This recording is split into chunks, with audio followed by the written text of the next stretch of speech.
Indiana beer reviews. Sorry, my throat's very dry right now. Got cotton mouth. But Hurricane, high gravity, malt liquor. It's coming in at 8% ABV, or 8.1%. Revisited, I forgot to say. This is a malt liquor coming in at, I already said that, but yeah. Than that. It says Category 5 is the world's most powerful hurricane. Hurricane high gravity brings you an equally bold experience. So yeah. You can see it's got like a, almost looks like a car label. There's the logo, hurricane logo, but yeah. Be smooth, be bold, be powerful. And I haven't had this for a while, so I figured I'd review it because I just didn't know what else to review really. But yeah, my liquor store doesn't get that much new stuff. And I'm not trying to pay $4 a can for something really at the moment, so yeah. Sorry if I'm talking quiet. Supposed to be a person coming over here to get a part to a lawnmower and fix it, and my family's right on the other side of this wall, so yeah. As you can see, I'm in a different location, but yeah.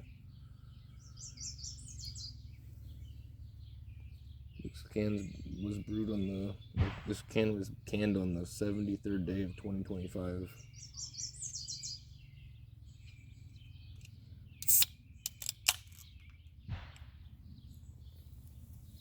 Got my cup down there, but yeah.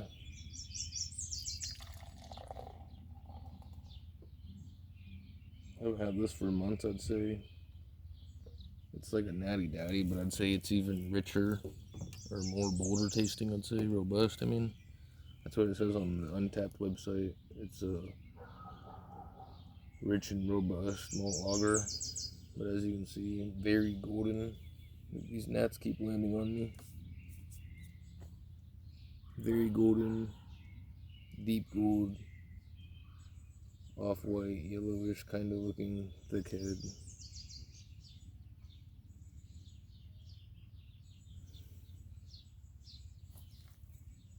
Yeah, I did a gritty review of Natty Daddy versus this, and I chose Natty Daddy because I think it's just a smoother beer than this, honestly. This is just like a more heavy, robust beer. It does say malt liquor, so yeah. There's so much gnats on me. I bet I'm gonna have so much gnats, but yeah.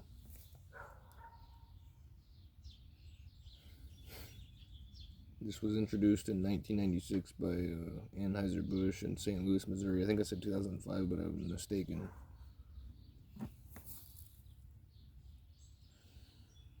Let's go for the aroma. The aroma kind of smells like a natty daddy, greeny, malty, slightly sweet, maybe a slight fruit aroma. Sorry, I feel like a bug flew in my nose, but it's whatever. Maybe smells appley a little bit.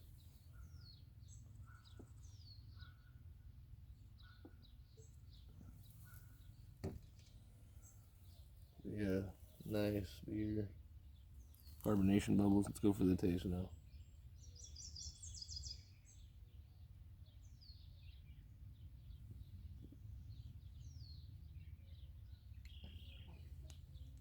Actually smoother than I remember it being.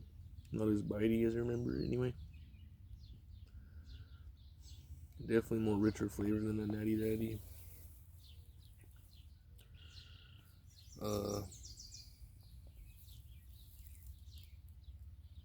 Yeah, it's grainy. It's nice. Definitely strong. Wouldn't recommend drinking these all the time.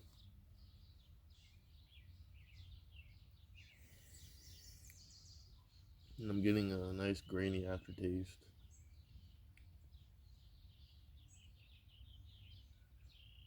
Barley malt. This gets a 2.2 out of 5 stars on Untapped. Forgot to say that as well, which is it's a poor score. I'm probably not gonna rate it that low, but it's definitely not a beer. Yeah.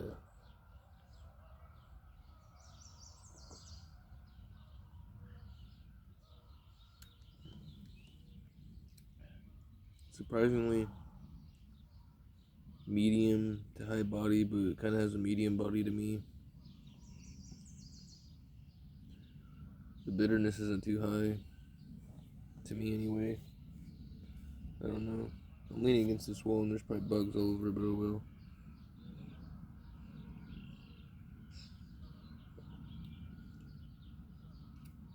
Sweetness out of 5 is low. Bitterness is low. Sweetness is kind of low. Yeah, it is actually smooth. It has a bold, smooth taste. So yeah, they're right about that. First time I tried this beer, I thought it was pretty bad, but I think the more you drink them, they get worse. But I haven't drank them for a while, so I guess it's not that bad.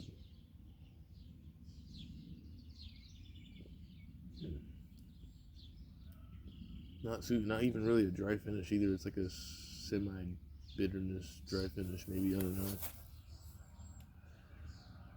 Yeah, make sure my phone's still recording, just because I always do that. Yeah, it's still recording. We're good. Gosh, I'm itching to death out over here for some reason. There's a lot of bugs on this corner of the house, but yeah. Nice malty grain taste. It's not a bad taste. These are just strong for 8.1%. Wouldn't recommend drinking more than 2 of these in one day. Probably not even one. I'd probably only stick to 1 a day and then drink something else weaker. But yeah, it's not as bad for you. Yeah, the sweetness out of 5, it's pretty low. I'm gonna give it a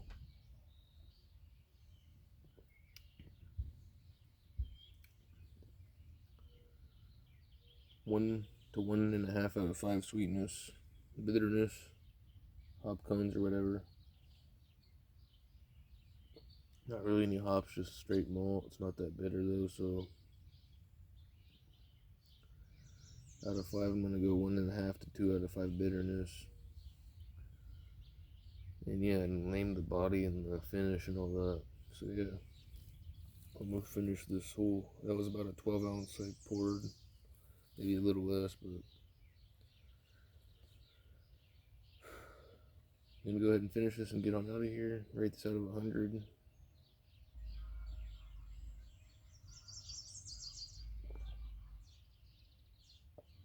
Neighbors playing music over there. It's not that. It's actually right across the street and over. So yeah.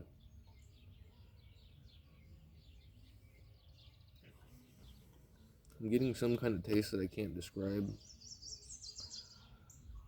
Not fruity, but I don't really make be slightly fruity. I don't know. This is definitely a heavy beer, cheap beer.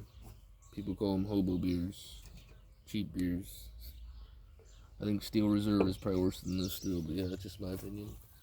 Probably might not revisit that for a while, but yeah. Been doing all these cheap beers, revisiting them lately. Besides the Victoria, that was good, but that was like almost $5 for a 32 quart ounce can, so yeah.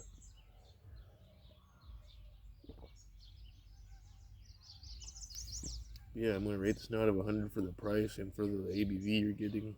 It's not bad. I'm gonna go ahead and give it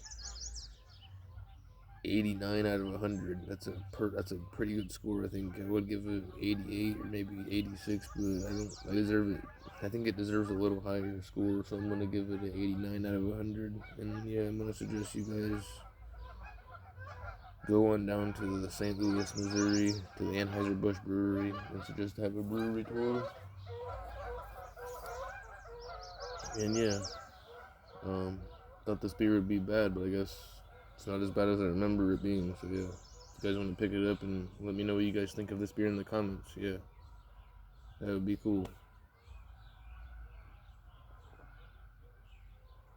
Thanks for watching, guys. I'm gonna end this video off here. Peace.